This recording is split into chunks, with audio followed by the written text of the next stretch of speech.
Kipindi nazaliwa sikufundishwa ngono wala punyeto huwa vilimaanisha kitu gani, lakini cha kushangaza ni kwamba mpaka sasa katika umri wangu ninafahamu nini maana ya ngono na nini maana ya kufanya punyeto. Ndiyo, yawezekana baada ya masomo nimejifunza na kufahamu, lakini hata kabla ya kusoma nilikuwa nimeshaanza kujua nini maana ya ngono. Na ni lini niliweza kufahamu ngono ni kitu gani, japo nilikuwa labda siwezi kujielezea kiundani? Ni katika enzi za michezo ya utotoni, ambapo kati ya michezo maarufu niliyoifanya ni mchezo wa kombolela, ambapo hapa mimi mara nyingi nilipenda sana kuitwa baba na wengine basi wawe aidha watoto ama mwingine awe mama. Sasa katika kutaka ubaba huo, kweli nilihitaji kuutendea haki ubaba wangu na kumfanya mama aweze kuwajibika kama mama. Nilifanya vipi? Ilikuwa kwamba nakuta nafanya ngono za utotoni. Nakumbuka kabisa wakati siku moja katika michezo hiyo ya kombolela nilikuwa nikicheza na ndugu zangu, maana hawa ndio walikuwa karibu, na nakumbuka hiyo siku nilikuwa na mtoto wa baba mdogo, ambapo huyu ni dada yangu kwa kweli, na nilimshawishi tuende kufanya tendo la ngono katika utoto wetu, lakini mimi nilifanya kama vile mimi ni baba na yeye ni mama. Kwa hiyo nilivyofanya si vingine, nilimwambia katika maneno haya. Ushawishi nilikuwa siwezi kumshawishi tuweze kufanya ngono, lakini nilitumia maneno mengine katika njia nyingine kabisa. Maneno haya yalikuwa kama ifuatavyo. Nilimwambia kwamba mke wangu unaumwa, kwa hiyo unahitaji kutibiwa, na ili kukutibu nitakudunga sindano, na sindano hiyo basi si kingine. Nikamwonyesha uume wangu, basi nikamwambia vua nguo zako ulale, halafu panie miguu, na mimi nitachukua sindano yangu, nami kisha nitaweza kudunga sindano katika sehemu hii unayokujolea. Katika mazingira yale nikikumbuka, kwa kweli nasikitisha na siamini kama kweli ilikuwa ni mimi, lakini haina namna, ni mimi. Yote hayo niliyafanya na yalinitokea mimi mwenyewe. Sasa ninachojiuliza mpaka leo hii kwamba katika akili za utoto ule, ndio nilikuwa naenda kudunga sindano, na je, dawa ambayo inakuwa ndani ya sindano ili iweze kuingizwa katika mwili ilikuwa ni dawa gani? Mwanzo nilikuwa mtoto mdogo kabisa, wala sidhani hata kama ni mbegu za kiume nilikuwa naweza kuzitengeneza ama maarufu kama manii. Basi katika kitendo hilo nilikamatwa, kwa sababu mama mdogo aliweza kutuona katika eneo tuliokuwa tukifanyia tendo hilo katika migomba pembeni ya nyumba, na taarifa zikamfikia mama. Basi zilipomfikia mama, hakika niliona, na jinsi nilivyoonywa si vingine. Mama alinipiga mwiko kichwani akinionya na kusema kwamba ananisamehe, na iwapo nitarudia atanipaka pilipili kwenye uume wangu na kunichoma kabisa. Basi katika hali ya kawaida ningeogopa labda kuunguzwa kwa uume wangu na kupakwa pilipili isije kaniwasha, lakini hakika sio kwamba niliacha, bali niliendelea na tabia hiyo hiyo kwa rejareja. Basi tabia hiyo iliendelea katika mfumo wa rejareja, japo nilipunguza kasi. Basi yapata nikiwa na umri wa miaka 6 nikaanza darasa la kwanza. Basi nikaanza masomo, nikasoma, nimesoma haikutosha, nikaendelea mpaka darasa la 6. Nikiwa darasa la 6 hapa nilifanya mabadiliko kabisa katika mwenendo wangu, na tabia hii ya kufanya ngono za utotoni ilikuwa imeshaanza kukoma, maana nafasi ya kucheza kombolela ilikuwa imeshaanza kuishaisha kabisa, na kama sio kuisha kabisa. Basi nikiwa darasa la 6 nilifanya mafundisho ya dini, ambapo katika mafundisho hayo nilipata nafasi ya kufundishwa kuwa uzinzi ni dhambi. Sasa kwa kushikilia hayo nikajijua kwamba kumbe mtu aliyeniumba hataki nifanye hivyo. Kwa kufahamu hayo nikaanza kuwa na woga na kuwa na hofu ya Mungu. Mafundisho hayo yalinisaidia, maana niliondokana na tabia hizo na nikapata moyo mpya katika kumtumikia Mungu. Na katika hilo mpaka nilitamani kuwa padre, yani mchungaji mseja. ambapo hapa basi kwa kuwa katika kitengo hicho siwezi nikaoa. Basi maisha yaliendelea na tamaa ya kuwa mseja ikawa inaendelea kukolea kabisa kadri kulivyokucha, na matendo kabisa niliyokuwa nikiyafanya mpaka jamii iliyokuwa ikinizunguka inasema kwa kweli huyu kijana inaonekana na bidii sana katika kumtafuta Mungu. Hiyo yote ilisukumwa na mafundisho niliyoyapata. Basi katika hali ya kawaida kabisa nilijikuta mpaka simtamani msichana, na nilikuwa sitaki hata kumuona popote, wala sitaki anikaribie, na nikiwa darasani hata sikutaka anisogelee, maana nilihisi kabisa kwamba wale labda wangenitia majaribuni na kunirudisha mwanzo nilikotoka. Mwanzo kabisa mpaka nilikuwa nafika hatua kwamba nahisi msichana akipita mbele yangu anatoa harufu, hajalishi kapulizia labda perfume au kajipaka mafuta yanayonukia vizuri, lakini mimi nilijikuta basi najisi kama vile akipita mbele yangu anatoa harufu fulani chafu. Basi unaweza kujiuliza kama ndoto yangu ilitimia au la.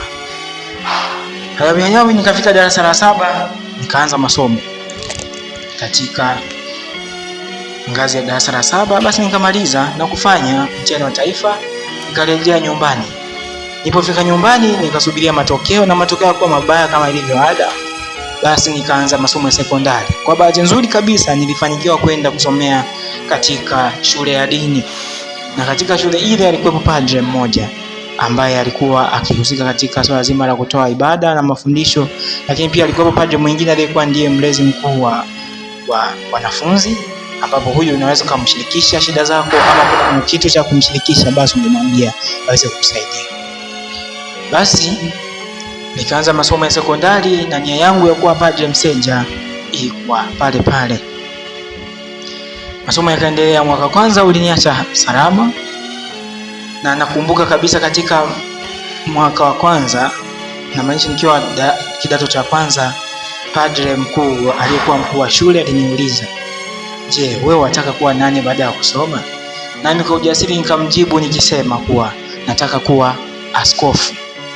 Maskini wa Mungu, hata nilikuwa sijui ninachokisema na ninachokitamani, maana padre yule aliniambia, "Hakika una nia njema, lakini unapaswa kufahamu kuwa uaskofu hausomewi, bali unasomea upadre, na ukishakuwa padre basi unaweza ukachaguliwa ili uweze kuwa askofu. Lakini pia lazima ufahamu kuwa sio kila padre atakuwa askofu, maana maaskofu ni wachache na mapadre ni wengi."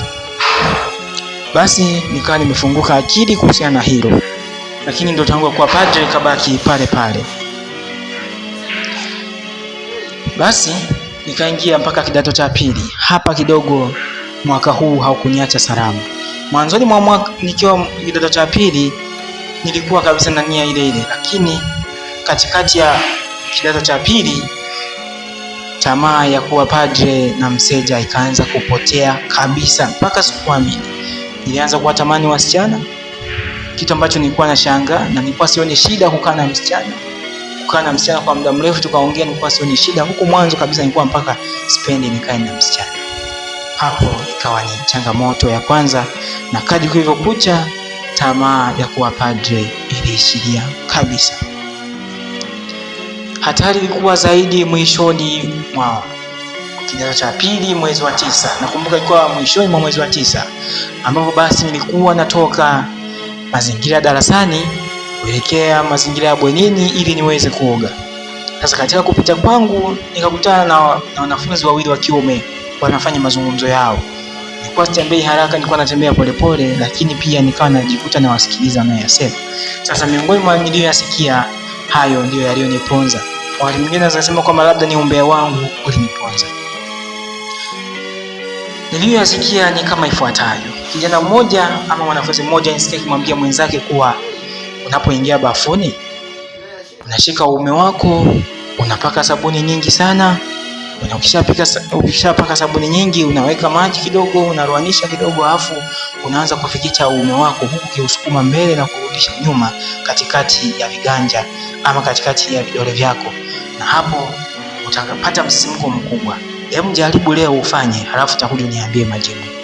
Maneno hayo yote niliyasikia nikiwa napita huku nasikiliza, na nilipoanza kusikia maneno hayo hata nilipunguza kasi ya kutembea. nisijue nilichokuwa nasikiliza kilikuwa kinaenda kunisumbua. Na hiyo ilikuwa ndio mwanzo wa mimi kufahamu nini maana ya punyeto na nini maana ya kitendo cha kufanya punyeto. Na hata mpaka leo hii matatizo nilionayo kwa sababu ya punyeto yalianzia hapo. Basi niliendelea kuwaza na kuwazua juu ya maneno yale niliyoyasikia. Nikaanza kujiuliza zaidi na zaidi, walimaanisha nini kusema vile? Sikupata majibu, lakini baadaye, baada ya siku 2 hivi, nibidi kufanya dadisi. Na nilifanya dadisi hizo kwa matendo. Kwa hiyo nilifanya kulingana na kile ambacho nilikuwa nakumbuka kuwa nilikisikia. Niliingia bafuni na nikafanya kama kweli alivyosema nilivyoweza kusikia, na kwa kweli nikahisi msisimko fulani hivi ambao kwa sasa naweza kufananisha na ule unaotokea wakati mtu anapokuwa anafanya ngono. Kwa kweli nilishangaa sana msisimko ule, japo nilikuwa sielewi, nilikuwa sijafanya ngono katika ukubwa ama katika kipindi cha balehe. Wakati ule nafanya punyeto kwa mara ya kwanza, sikuweza kutambua kama niliweza kutoa manii. Nilishatoka kujua kwamba huwa kuna msisimko tu, maana manii ama mbegu za kiume zilipotoka zilichangamana na povu kubwa. Kwa sikuweza kutofautisha kati ya mbegu zilizotoka katika ume wangu na povu. Hivyo basi nilijua tu labda ni povu, lakini povu nilikuwa naona kabisa kwamba limeshabadilisha hali yake, maana ilikuwa linavutika mithili ya makamasi. Basi mimi niliendelea tu kuwaza juu ya msisimko, sikuwaza mengine. Basi nikaendelea na kuoga, maana nilifanya tendo hilo kabla ya kuoga. Sasa kipindi naoga nikajimwagia maji. Yale maji nikahisi kama vile yananiwasha. Na nikahisi kweli mwasho mkubwa mithili ya pilipili ama chumvi iliyopakwa katika kidonda. Sasa hapa nikatambua kuwa kuna maumivu pia. Nikaoga upesi na kutoka bafuni na kurejea chumbani na kujipangusa maji na kuvaa haraka haraka, kisha kwenda darasani na kuanza kusoma, maana ilikuwa ni jioni. Basi tendo hilo liliendelea. Hata mimi binafsi nikahisi kwa sababu niliumia nitaacha. Lakini kusema kweli ni kwamba ile ilikuwa tu ni mwanzo wa movie, na movie ilikuwa inatakiwa kukamilishwa. Kilichotokea ni kwamba nilivumilia kwa siku 3. Mara nikakumbuka ule msisimko niliopata. Maumivu nikaweka pembeni, nikaenda tena kufanya punyeto. Nilifanya, nikafanya.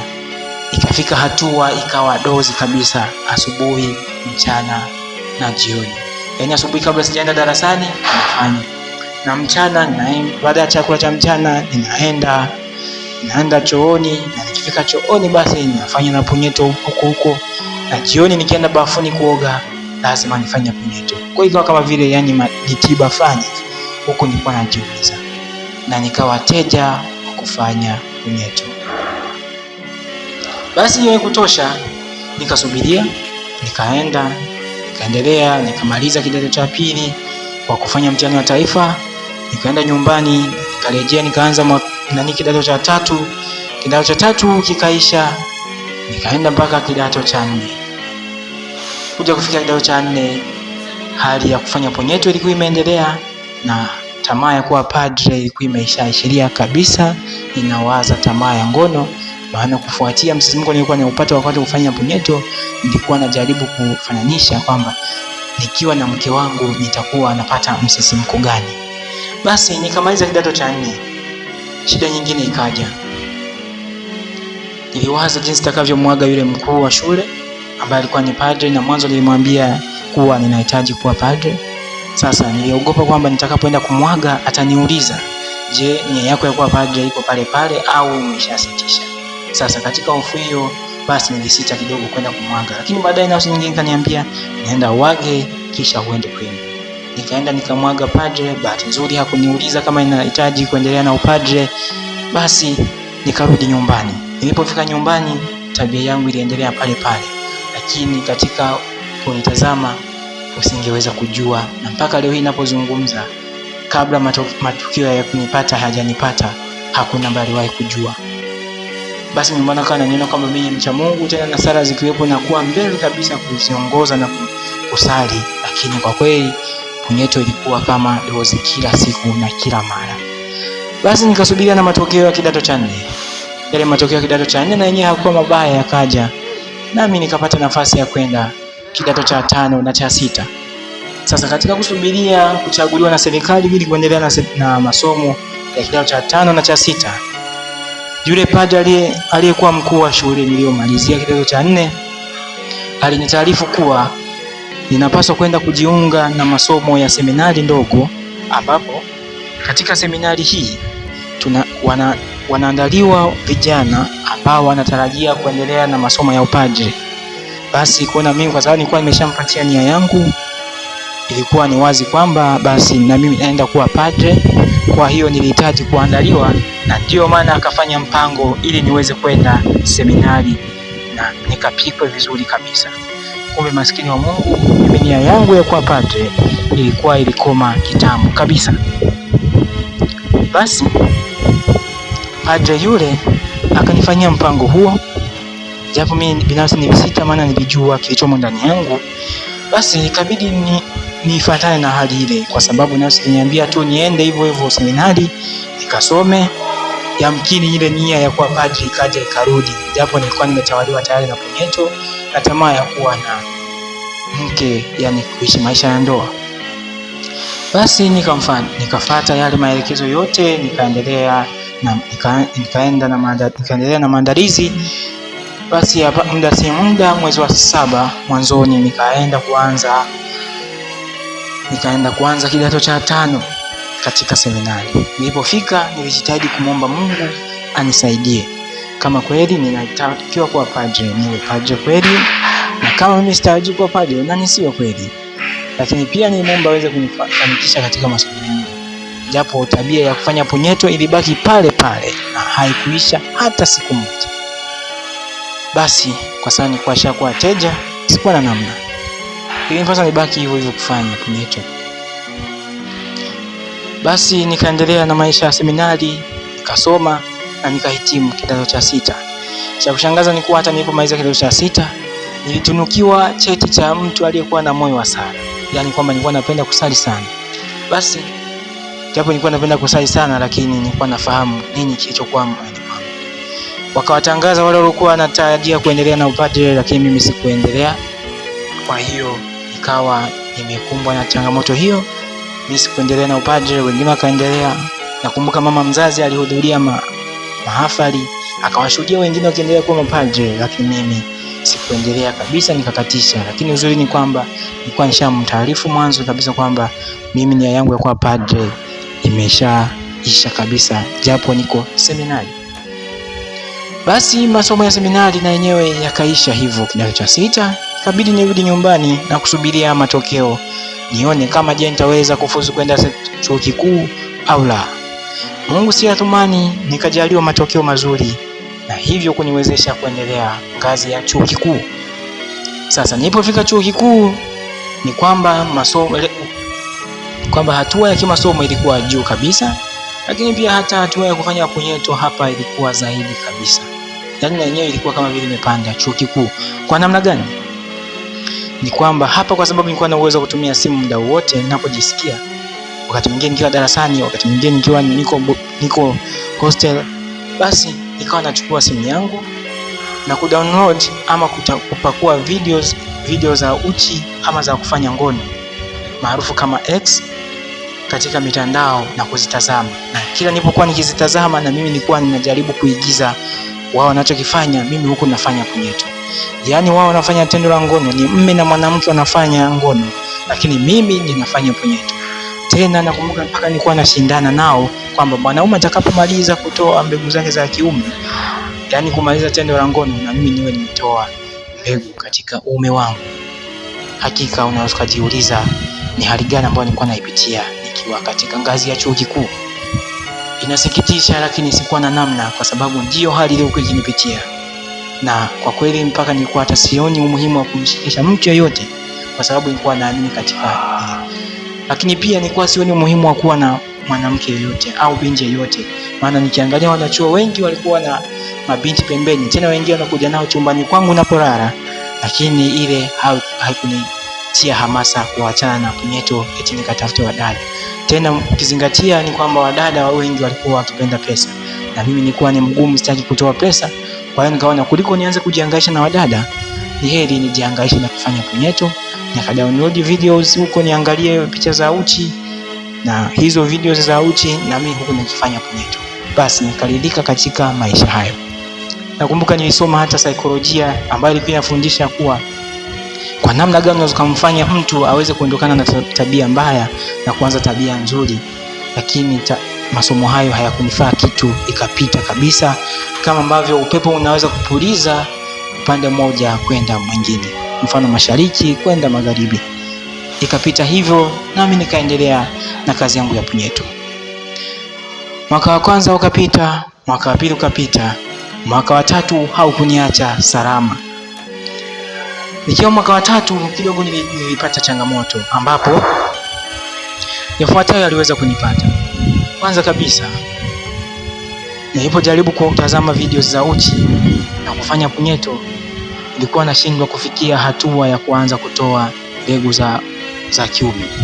Kwa hiyo kwa hali hiyo basi nilikuwa na uwezo wa kusimamisha uume wangu ndani ya muda mfupi tu ukilinganisha na nilivyokuwa na uwezo mwanzo.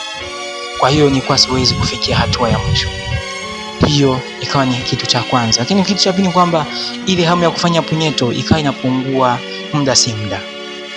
Na pia hata hamu ya kufanya ngono, hata kuwatamani wadada, ilikuwa kabisa inapotea. Maana mwanzo nilikuwa tu ningemtamani mdada au binti yeyote ambaye amepita mbele yangu, nilikuwa najifariji kwa kufanya punyeto, maana nilikuwa sioni muhimu wa kumtafuta.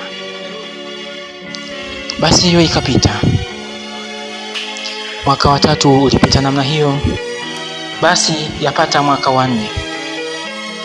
Nilipofika mwaka wa 4 ambao ndio ulikuwa mwaka mwisho wangu katika masomo ya chuo kikuu, hapa tena na penyewe nilibahatika kumpata binti mmoja ambaye alijikuta kabisa amenipenda. Sikumpenda, yeye alinipenda yeye mwenyewe. Akasema kwamba kwa ninavyokuona wewe ujishughulishi na wadada wengi, yamkini wewe ukanifaa, maana na mimi sipendi wakaka wanaojihangaisha sana na wadada wengi. Maana nataka mtu mmoja atakayenipenda mimi tu, na mimi nimpende yeye tu. Basi yeye kwa sababu hakujua kwamba mimi nilikuwa najihusisha na punyeto ambayo ilikuwa ndiyo mfariji wangu, basi na mimi sikukwepa sana, nikamkubalia. Lakini nikamwambia mimi siko tayari kugharimikia fedha. Nikamwambia kila kitu kuwa mimi sikupenda maisha ya nasa kwa kutumia sana fedha, lakini ninapobidi nikitumia fedha akubaliane na mimi. Kwa pale nitakapojikuta natumia fedha, basi aendane na mimi. Nisipotumia fedha asinishangae, maana mimi si tabia yangu kutumia fedha ovyo ovyo. Binti yule hakuwa na shida, akasema shida yake sio fedha, kwa shida yake sio sijui kumhudumia, bali shida yake ilikuwa tu ni upendo wa dhati. Basi binti yule tukawakaa pamoja katika mwaka wa 4, tukawa tukishirikiana katika hata masomo na pia hata katika mazingira mbalimbali. Mfano tukienda kama kula tunaenda wote mara moja. Wakati mwingine nikienda mjini kama nimeamua kutumia fedha zangu kwa ajili ya kujifurahisha, wakati mwingine namuita tunaenda naye, au naye wakati mwingine ananiita tunaenda kufurahia pamoja. Maisha yakawa yanaenda hivyo. Sasa siku moja ndipo nilikuja kupata changamoto na huyu binti mpaka tunaachana. Na hiyo ilikuwa ni siku gani? Ilikuwa tu ni siku moja binti alijikuta anataka kufanya ngono. Alipotaka kufanya ngono akaniambia, samahani, najua wewe hupendi haya maswala, lakini naomba unisaidie. Nipo katika hali mbaya, naomba unisaidie kufanya ngono. Kwa kweli nilipata wakati mgumu, maana mimi kwanza nilikuwa sina uzoefu, mimi nilikuwa na uzoefu na punyeto. Lakini kwa sababu nilikuwa ninakumbuka kwamba nilivyokuwa naona katika videos nini kilichokuwa kinatokea, basi nikasema kwamba nitatumia uzoefu nilioupata kwa kutazama videos za uchi. Basi nikamkubalia, tukafanya ngono. Sasa maajabu ni kwamba tulipofanya ngono ni dakika 2 tu nilijikuta nimechoka, na wala hata sikuweza kutoa hata mbegu za kiume.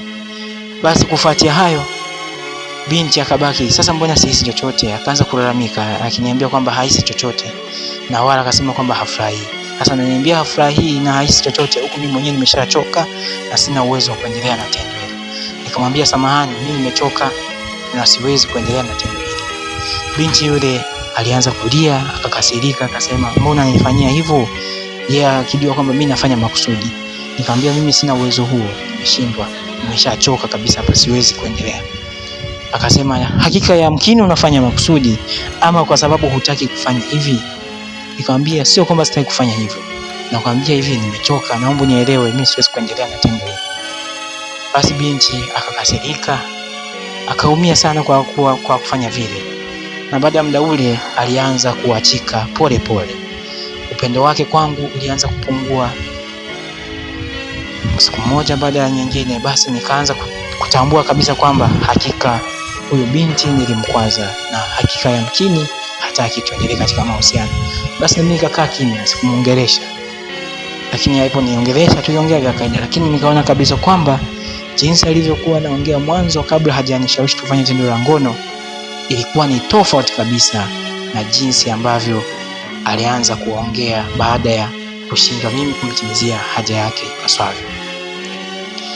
Kwa kitendo kile nilianza kutambua kwamba yamkini na shida katika uume wangu, na yamkini uwezo wa kuendelea kufanya tendo la ngono ukawa sina au umeharibika kwa kufanya kitendo kile.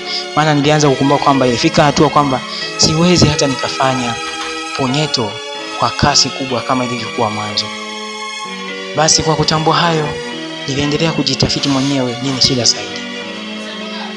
Nikamtafuta daktari mmoja ambaye alikuwa ni mtaalamu aliyefundisha saikolojia, lakini pia ni mtaalamu wa tiba na lishe. Akanielekeza, nikamuomba ushauri, nikamwambia shida yangu, ila sikumwambia chanzo kwamba ni punyeto. Nikamwambia tu kwamba nina shida kwamba uume wangu hausimami ipasavyo, na nimejaribu kufanya tendo la ngono na binti moja, hata dakika 5 hazijaisha nikachoka, na wala hata sijafikia hatua ya mwisho, yani kutoa mbegu za kiume kumridhisha binti. Basi kwa kufikia hayo, daktari yule akaanza kunishauri, akanipa shauri mwenyewe, akaniambia kwamba jichunguze vizuri, kama uliwahi kufanya punyeto uache, au kama unafanya mpaka sasa uache. Yamkini kama vile alijua, lakini actually nilikuwa sijamwambia chochote. Basi akanishauri pia kwamba nianze kutumia vyakula mbalimbali ambavyo vitanisaidia kurudisha nguvu ya misuli ya uume wangu ili uweze kuwa na uwezo wa kusimama na kuweza, kama nitafanya tendo la ngono basi niweze kumudu tendo lote mwanzo mpaka mwisho, mpaka kama ni mke wangu aweze kuridhika. Vyakula vile alivyoniambia vyote nilijaribu kuvitafuta, nikavitumia, na punyeto nikajaribu kabisa kuacha kabisa, lakini vyote hivyo havikufua dafu. Basi nikabaki ni hivyo hivyo, na kadri kulivyokucha hamu ya kufanya ngono ilipotea na uwezo wa kufanya punyeto ulikuwa ukipotea kabisa. Sasa mpaka nikahitimu mwaka wa 4, na hivyo kwenda mtaani kusubiria ajira. Nikazisubiria ajira kwa miaka 2, sikupata. Basi baada ya pale mawazo yakanijia na kuniambia yamkini kwa juhudi ambazo zote nimezifanya ili kuweza kujirudishia hali ya kawaida, yani una uwezo wa kutamani kufanya ngono na kufanya ngono, nikahisi labda kwa sababu juhudi zote hazijaleta tija, yamkini mpango wa Mungu kwamba napaswa nirudi kule nilikokataa mwanzo kwenda, yani nirudi kusomea masomo ya upadre seminari kuu. Basi kwa mawazo hayo nilishawishika kurudi, nikaenda nikaongea na padre mmoja, akaniombea ili kusudi niweze kurudi, niweze kwenda seminari. Basi mkurugenzi aliyekuwa anahusika na uteuzi wa malezi na kuandaa mapadre na kuandaa vijana wanaoenda kusoma seminari kuu akanikubalia ombi langu na kunipokea. Basi aliponipokea akanifunda kwa mwaka mzima, nikajifunza masuala mbalimbali yanayohusiana huko juu katika ngazi za juu za upadre, na hata baada ya kusomea upadre, yani baada ya kuwa padre kabisa. Basi baada ya kufuzu mafunzo hayo kwa mwaka mmoja, ilibidi nianze masomo rasmi kwa ajili ya upadre. Nikaenda seminari kuu mwaka wa kwanza nikasoma, na nikabahatika kukutana rafiki yangu mmoja ambaye alikuwa naye seminari, naye alikuwa anasomea upadre. Tukasoma naye, basi tukaendelea kusoma pamoja, maana tulikuwa tumeanza pamoja. Tukaenda mwaka wa 2 na tukaenda mwaka wa 3. Lakini yule rafiki yangu yeye alikuwa ni mdogo kwangu, maana mimi nilikuwa nimepita kwanza chuo kikuu, lakini yeye alimaliza tu kidato cha 6 na kuendelea. Basi hiyo haikutosha, tukaendelea na masomo mwaka wa 3. Sasa kwa sababu alikuwa shakuwa rafiki yangu wa karibu, nikajikuta basi mpaka naanza kumwambia masuala yote ya kuhusiana maisha yangu, mimi ni mtu wa wapi na nimetoka wapi na ninaenda wapi. Sasa kati ya kosa ambalo nilifanya ni kwamba nilimsimulia hata kisanga cha kufanya punyeto. Kwa siku moja tumekaa pamoja, nikamwelezea mwanzo mpaka mwisho jinsi ambavyo nimekuwa nikifanya punyeto, na mpaka inafikia hatua kwamba sina uwezo wa kusimamisha uume wangu na wala sina uwezo wa kumridhisha mke wangu, mfano kama nilikuwa nimeoa. Mpaka ilifika hatua nikamwelezea juu ya yule binti ambaye nilishindwa kumridhisha katika tendo langu. Sasa ambacho sikufahamu ni kuwa kwamba yule rafiki yangu alikuwa ni rafiki yangu ndio, lakini alikuwa akinirekodi mazungumzo niliyokuwa namwambia. Hakika sikuamini, na kufahamu kama alikuwa ananirekodi nilikuja kufahamu baadaye. Na nilifahamu vipi? Nilikuwa namna hii. Nilipoendelea na masomo nikafika mwaka wa 6. Nilikuwa nimebakiza tu mwaka mmoja ili niweze kufuzu masomo. Ni kwamba nimeshangaa naitwa ofisini kwa padre aliyekuwa mkuu wa seminari. Yule padre akaniambia, hakika wewe umekuja kusomea seminari, lakini umekuja kusomea upadre huku umetoka masomoni katika ngazi ya chuo kikuu. Hebu nieleze, ni nini hasa kilichokusibu zaidi, ama ni nini kilichokusukuma zaidi wewe kuja kuendelea na masomo ya upadre, na huku mwanzo ulishindwa kuendelea na upadre ulipomaliza kidato cha 6? Kwa kweli kwanza nilivuta pumzi na kuanza kuuliza alimaanisha nini kuniuliza vile. Lakini nikamwambia kwamba kwa kweli mimi kilichonisukuma kwenda kule ilikuwa ni ile roho ya Mungu iliyoniangaza na kunivuvia, na sauti ya Mungu ikawa ikiniambia ndani mwangu kuwa ninapaswa kuwa padre. Kwa hiyo nikamwambia hivyo. Basi naye padre akaniuliza kuwa hakika umenena vema, lakini hebu jiulize, je, wewe wafaa kabisa kutolewa sadaka kama padre? Maana padre ni sadaka kamili kwa Mungu. Nikamuuliza, binafsi naamini kuwa hakika mimi ni sadaka kamili na ninafaa kutolewa kwa Mungu. Katika majibu hayo nilikuwa nikijibu kwa ujasiri, nisijue nini kinachojiri. Akaniuliza tena, je, hakuna msukumo mwingine tofauti na roho wa Mungu ndio kusukuma kuja kusoma masomo ya upadre? Mfano labda ulipata ugumu katika maisha ukaona ni heri uje huku, au labda kuna kitu kingine kilichokusukuma, ama ulilazimishwa na ndugu zako kuja kusomea upadre? Nikamwambia hakika padre hakuna. Basi mkuu yule akakubali, lakini akakubali kishingo upande. Nikaona kabisa kwamba ni kama kuna kitu anakitafuta na kuna kitu ambacho hakiamini. Basi kwa hali ile akaniuliza tena, je, sasa hivi mfano ukishindwa kuendelea na masomo ya upadre, yani mfano kama sasa hivi umeshindwa kabisa kufikia mwaka wa mwisho, sasa hivi uko mwaka wa 6, utakaposhindwa kuwa padre, je, ukaenda katika maisha ya kawaida ya ulei, je, ukipata mke wako utaweza kumridhisha katika tendo la ndoa? Nikasita na kumuuliza, lakini padre, kwa nini unaniuliza hivyo? Padre akaniambia tena, nikaona kama vile anabadilisha uso akisema kwamba ukiulizwa swali ujibu swali na sio uulize swali. Nikataabika sana nafsini kwa sababu nilikuwa sijui kinachoendelea. Basi kabidi nijibu, nikasema hakika Father, ninaweza na naweza kabisa. Akaniambia, kama unaweza, angalia uongo wako usije kuhukumu wewe mwenyewe. Nikaendelea kupata hofu kubwa na kusikitika ndani bila kuonyesha nje. Basi padre akaniambia, kama kweli wewe unaweza kumhudumia mkeo na wewe ni sadaka kamili kabisa, unataka kujitoa sadaka kuwa padre, sikiliza hiki kitu.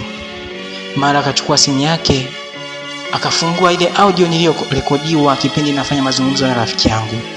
Mara ikaanza, nikasikia kila kitu ambacho nilikuwa nikimwambia rafiki yangu. Pale nilihisi kama vile nachanganyikiwa, nikahisi dunia inabadilika, imegeuzwa kichwa chini miguu juu. Yaani nikahisi kama vile natembelea kichwa baadaye nitembelee miguu. Nikahisi na waya hewani kama vile sikanyagi ardhi. Yaani kwa kweli sikuelewa. Pumzi ikawa haiji vya kutosha, napumua kwa shida kwa sababu nilijua tayari hapa kazi nimeharibu. Kwa kweli ilikuwa inasikitisha binafsi ndani mwangu. Basi mwishoni audio iliisha Na mafadha akaniuliza, sasa umesikia? Na kisha akaniambia, je, uhakiri kabisa kwamba ni wewe uliyesema hayo yote? Hakika kwa kweli sikuwa na jinsi ya kuanza kusema uongo. Nilikubali. Maana kwanza niliogopa, nikajiuliza kwamba yamkini hata nikisema uongo, yamkini wamefanya udadisi, wamefanya tafiti mbalimbali na yamkini wamejua. Basi hiyo haikutosha. Basi fadha yule akaniambia, sasa kaa usubiri uone kitakachotokea, kama utanusurika kubaki ama utaondoshwa seminari. Hakika padre alichokifanya si kingine, aliwaita mapadre wenzake waliokuwa katika seminari kuu pale, akawashirikisha hali hiyo na akawafungulia audio ile, wakasikiliza huku na mimi nikiwa pale, na maamuzi yote akayafanya nami nikisikia. Kwa kaniamuru kwamba basi wewe kwa tendo hilo hatuwezi hata tukakusamehe, itapaswa uondoke, kwa sababu padre ni sadaka kamili kwa Mungu. Ukiwa kilema huwezi kuwa padre, labda uwe kilema ukiwa umeshakuwa padre, maana hakika huwezi kuvuliwa upadre, na maana ulishaonesha tayari kuwa mwanzo ulitoa sadaka kamili kwa Mungu. Basi safari yangu ya kuwa padre iligomea hapo, ikabidi nirudi nyumbani. Sasa ikabaki shida ni kwamba je, nyumbani nitawaambia kwa nini nimerudi na kwa nini sijaendelea? Kumbuka hiyo ilikuwa ni mwaka wa 6, na kibaya zaidi ni kwamba nikiwa mwaka wa 2 nikiwa seminari zilitangazwa ajira, nikabahatika kupata ajira, lakini jina langu pia lilikuwemo katika waliopata ajira kwa namna hiyo, lakini sikuweza kwenda ajirani kwa sababu nilikuwa nasomea padre. Basi hata ajira manake sasa siwezi kupata tena, labda niende katika vitengo maalum, vitengo binafsi, ambapo na penyewe pia ni mahangaiko tupu kuliko ukilinganisha na ile ya kufanya kazi serikalini. Uhakika wa kazi siwezi kawa nao. Basi nikarejea nyumbani nikiwa na mawazo mengi sana, hasa kwa kuondosha seminari. Nikafikiria nitakavyowadanganya nyumbani, na nikapata uongo. Nikawadanganya nyumbani kuwa nimerejea nyumbani kwa sababu nimeona masomo ya upadre pia ni kazi, kama nilivyowaambia mwanzo kipindi namaliza kidato cha 6. Nikawaambia heri ningejua nisirudi kule, maana niliyoenda kuyaona kule ni yale ambayo niliyakataa kipindi namaliza kidato cha 6. Nikatoa na sababu nyinginezo nyingi lukuki ambazo mpaka naona aibu kuzisema hapa. Hakika nyumbani na wao hawakusita, wakadhani kweli nayasema nilimaanisha na labda kuna ukweli ndani yake. Kumbe ukweli niliujua mimi. Nikakaa pale kijijini mwaka wa 1, mwaka wa 2, mwaka wa 3, mwaka wa 4, mwaka wa 5. Nikawa na umri wa miaka 30. Katika umri wa miaka 30 tunatarajia kwamba umeshaoa, lakini mimi nilikuwa sijaoa wala sioni muhimu kuwa na mwanamke, na wala hata nilikuwa siwazi kabisa kuwa na mwanamke. Mwanzo uwezo wangu wa kufanya kazi ama kumudu haja za mwanamke kwa sina. Basi nyumbani walinishangaa kwa nini nabaki vile vile. Sasa siku moja mama kaniuliza, mwanangu, mbona hutaki kuniletea mjukuu? Kwa kweli nilipata masononeko makubwa, maana nilikuwa hata sijawahi kumwambia ukweli kuwa siwezi nikazalisha. Basi nikakaa pale, nikatulia, nikaendelea na shughuli zangu. Maana nilikuwa nimeshapanga tayari. Basi nikawa ninaenda nyumbani nawasalimia, narudi. Kila nikienda kusalimia nyumbani mama ananiuliza, kila nikienda naulizwa vile vile. Baadaye na baba naye akaingilia katika sema, mwanangu, umri ulionao unaenda kuzeeka bila kuoa. Hakika unapaswa kuwa na mwanamke akusaidie shughuli za maisha. Kwa kweli baba naye nilishindwa kumwambia ukweli. Nikarudi zangu katika chumba ambacho nilikuwa nimepangisha mjini, nikaendelea na shughuli zangu, ambapo nilikuwa nikijikita na utafutaji wa na utafutaji wa watu walikuwa nipatia hata 2000.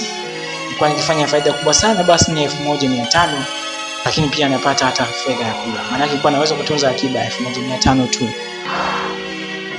Basi ilifika hatua nikasema sasa lawama zimekuwa nyingi, inapaswa niwaeleze nyumbani kweli. Nikawaeleza nyumbani kuwa mimi sina uwezo wa kuzalisha mtu yeyote, kwa sababu sina uwezo wa kusimamisha uume wangu, basi siwezi kufanya yote hayo. Hakika nyumbani hawakunielewa. Kama baba alilia moyoni, maana alilia kwa malalamishi aliyoyaonesha. Mama yeye alishindwa kujizuia, machozi alimtoka sana, akasema, mwanangu, sasa siwezi kupata hata mjukuu hata kidogo kweli. Akasema yamkini unanidanganya, haiwezekani. Lakini nikamwambia mama, hupaswi kuniuliza zaidi, huo ndio ukweli. Tena wala hata sababu nilizowaambia za kufukuzwa kusomea masomo ya upadre sio kwamba nilikuwa labda nimeamua mwenyewe, bali waligundua kuwa mimi nilikuwa naenda kutoa sadaka ambayo sio kamili. Basi kwa kufahamu hayo, mama alilia zaidi, lakini akanikumbatia akisema, mwanangu tulia, basi kwa kuwa yote ni mipango ya Mungu. Lakini nikamwambia mama, hii sio mipango ya Mungu, bali ni mipango ya mwanadamu, kwa kuwa sidhani kama Mungu mwenyewe aliniambia kwamba nifanye hayo. Kwa hiyo ni jukumu langu kumlilia Mungu anisamehe kwa hayo niliyoyafanya na siendelee kujiandikia dhambi. Na hakika haya ni majuto na ni miongoni mwa adhabu ambazo Mungu amenipatia kwa kufanya dhambi hii kwa muda mrefu. Maana dhambi hii nimefanya kwa miaka si chini ya miaka 7. Sasa tazama, nadhani haya ndio malipo yangu. Mama basi akanifariji vile, lakini sikuanani. Basi nikarejea tena kwenye nyumba yangu ambayo nilikuwa nimepanga, ambayo kwa kweli ilikuwa sio nyumba nzima, ilikuwa ni kipande tu, chumba kimoja cha nyumba ambapo nilikuwa nikikaa. Basi haikutosha, ikafika hatua nikawa tu ni mtu wa kutapatapa. Sasa kwa bahati mbaya ni kwamba baadaye taarifa zilizagaa. Nisichojua ni kwamba wale marafiki zangu ambao yule rafiki yangu ambaye nilimwambia na akanirekodi, ama wazazi wangu ndio walianza kusambaza taarifa. Sikujua. Nikashangaa nikipita mtaani, wadada ama mabinti wadogo wanaofaa kuolewa wakawa nidhihaki wakiniambia kwamba wewe ni mwanaume, lakini wanaume wako ni bora mwanamke. Nikawa sielewi, lakini baadaye nikaja kugundua haiwezekani watu tofauti waniambie maneno yale. Nikagundua kwamba yamkini kuna mtu atakuwa amewaambia juu ya uwezo wangu kuwa siwezi kumzalisha mwanamke. Kwa kweli hali ile ilinitesa sana, maana nilianza sasa hapo ndipo niliumia sana kwa kudhihakiwa ovyo.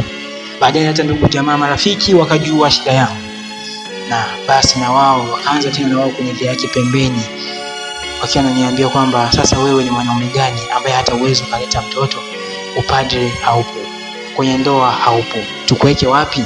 Heri hata uende kabisa ukafie huko mbali, usikae na sisi.